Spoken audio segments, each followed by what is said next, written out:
a presentation by Alan Yeck from the Veterans Healing Farm. All right, folks, thanks for, wow, this mic is great. I've had others where I was right up on it. My name is Al Yeck. I'm the Executive Director for the Veterans Healing Farm. Thank you for allowing me here today to present. Not everyone who died in war died in combat. Not everyone who came home ever left the war.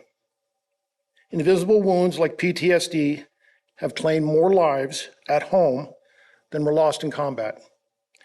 20 consecutive years with 6,000 plus veteran suicides. 131,000 veterans have died by suicide since 2001. It is the second leading cause of veterans' death for those 45 and under. The mission of the Veterans Healing Farm is to enhance the mental, emotional, and physical well-being of our nation's veterans and their families. And I emphasize families because there's some wonderful organizations out there, wonderful organizations that do things for the veteran. We recognize that anybody returning to the family unit that is hurting, the entire family unit hurts. So we open it up to everybody, and that's our programming is for everybody. Our vision is an end to veteran suicide. We go into our 11th year right now. This is the Veterans Memorial Garden. We accomplish our mission through 3 primary programs. The first one is agritherapy. This garden is dedicated to Corporal Matthew Bolar, a Hendersonville native, killed in action for his country. And I'd also like to recognize his mother, who's here today, Ann Atkins.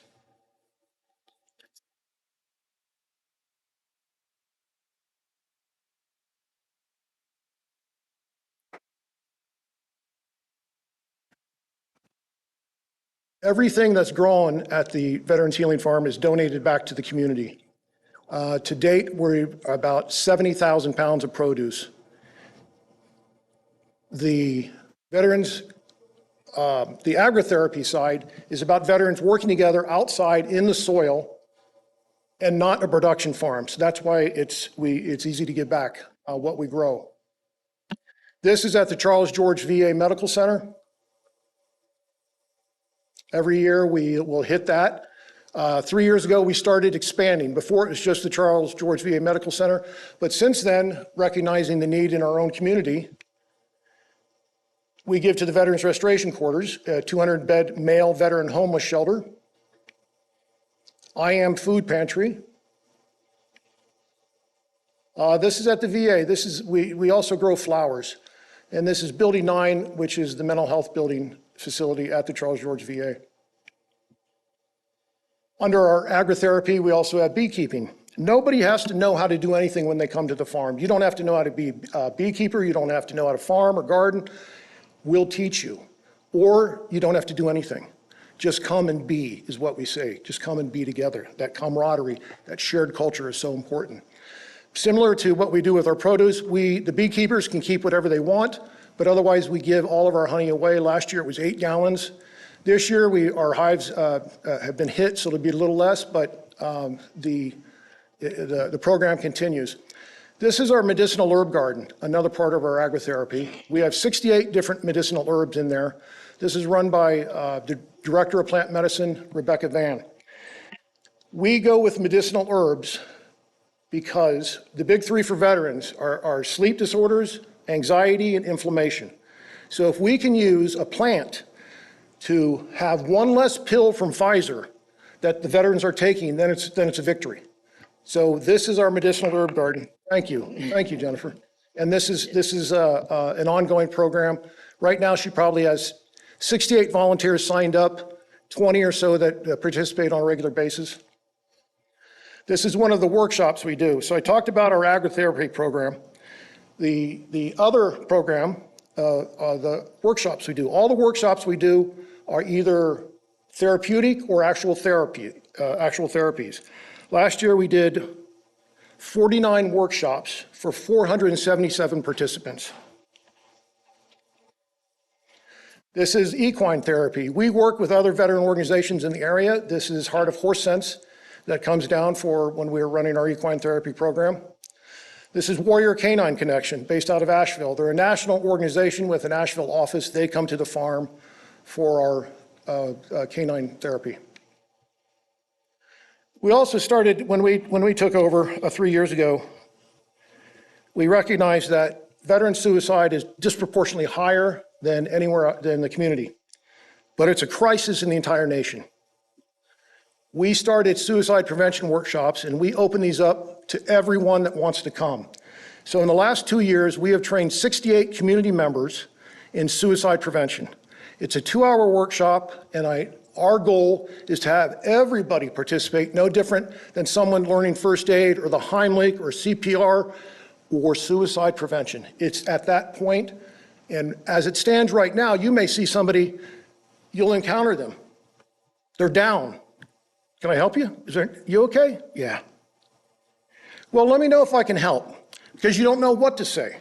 In this class, it teaches you, are you thinking of killing yourself? That phrase does not roll off the tongue, ever. But this workshop will help, and then the workshop will take you to the next steps of what you do. It's not a replacement for 911, nor is it a replacement for counseling. It is the step that you can do, that anyone can do. This is one of our workshops, our fly fishing. We've got another one coming Saturday. Again, all of our workshops are either actual therapies or therapeutic, equine, canine, art therapy, music therapy, neurofeedback therapy, the suicide prevention I talked about.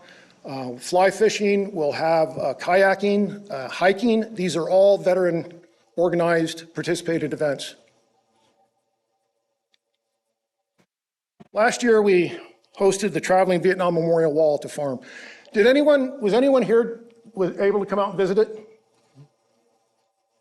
So we had 3,856 visitors in 4 days.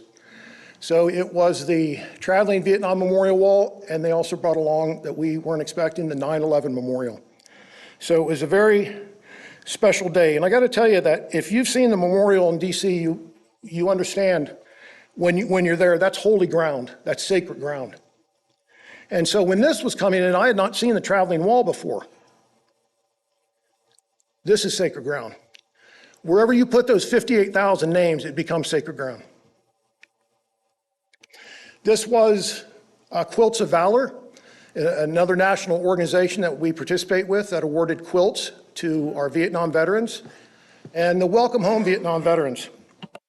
When you come across a younger vet, a non-Vietnam vet, and you say, thank you for your service, perfect. When you come across a Vietnam veteran, please say, welcome home. Welcome home, brother, welcome home, sister. I had a veteran that returned from an honor flight, and he was telling me about it, and he was tearing up because the 2-star general came out and said, welcome home. And he said, I've been waiting 53 years, Al, for the government to tell me that. So, welcome home. We work very closely with the Charles George VA Medical Center. They're psychologists, they're addiction recovery people, they're chaplains, they're interns. This is a group that came out today. We had another group that was just out for a visit.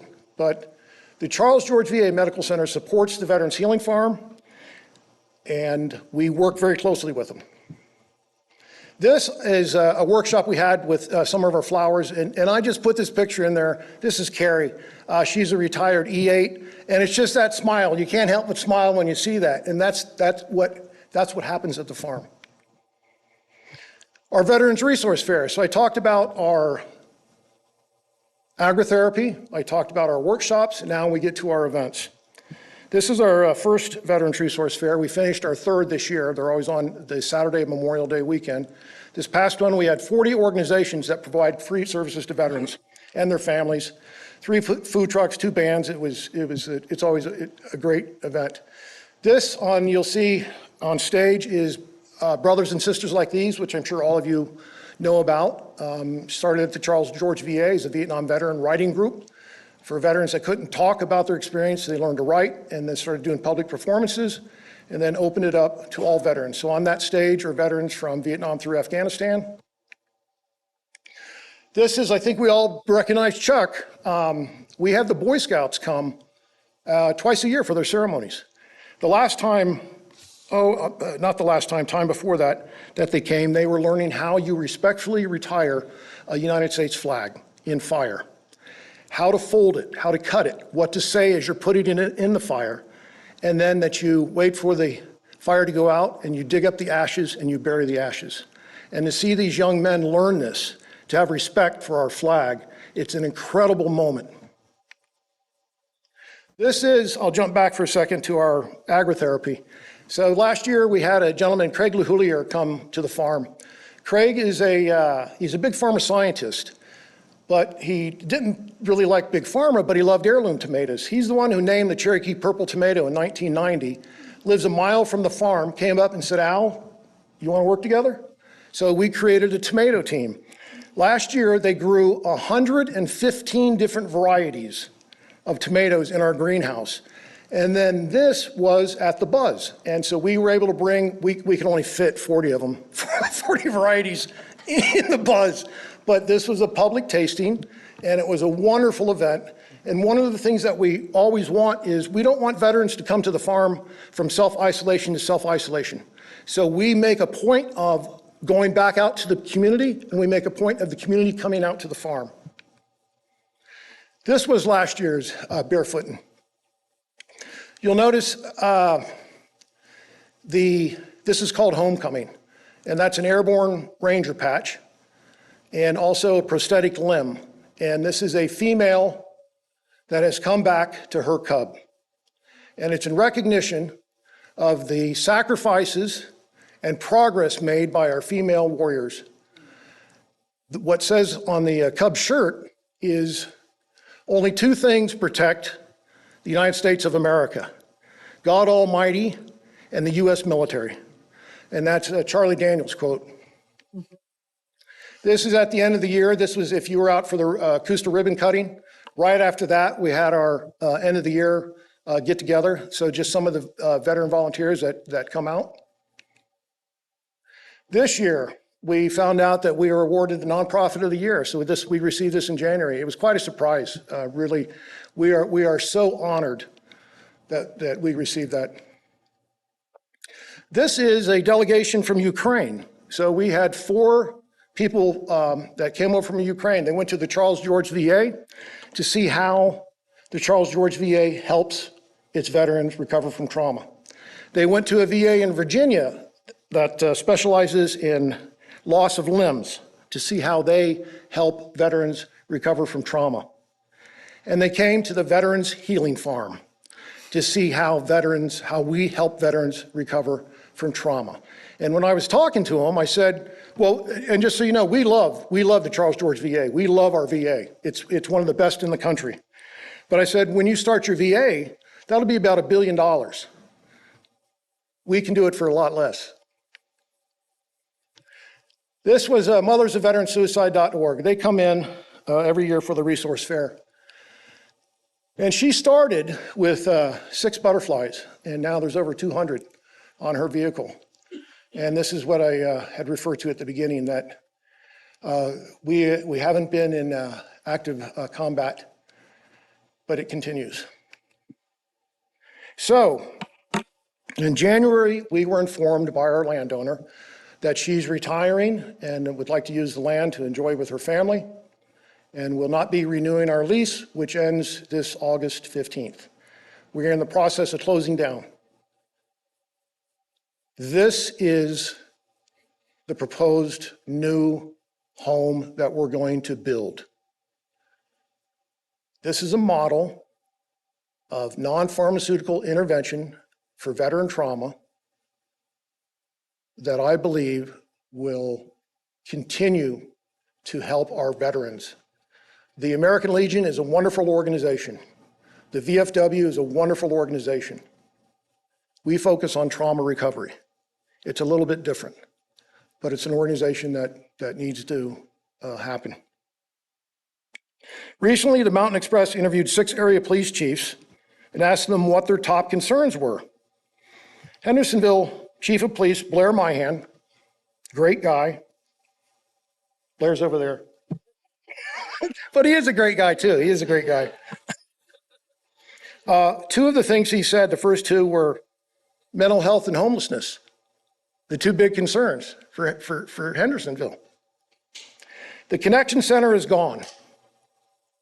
Now a mental health organization is next. Please do not allow organizations that are helping prevent veteran suicide to close or leave. I ask for your help any way you can. And what I mean by that is I'm not asking you, I'm not here to present really to the city council. I'm here to just talk to you as individuals. Who do you know? Who do you know that knows somebody?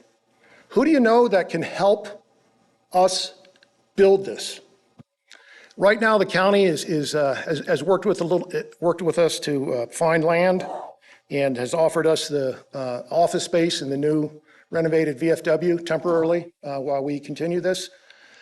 But really, think beyond this. Everybody, please, think beyond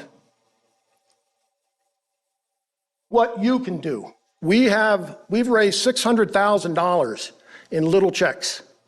Thank you to the citizens of Western North Carolina, to the citizens of Henderson County and Hendersonville. Thank you very much. We need more. Who do you know that can help, that doesn't know about us?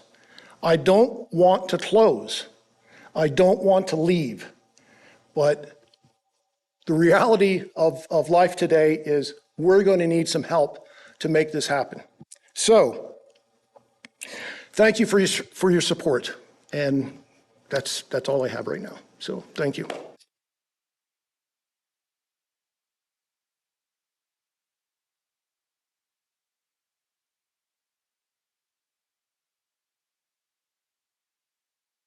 The truth.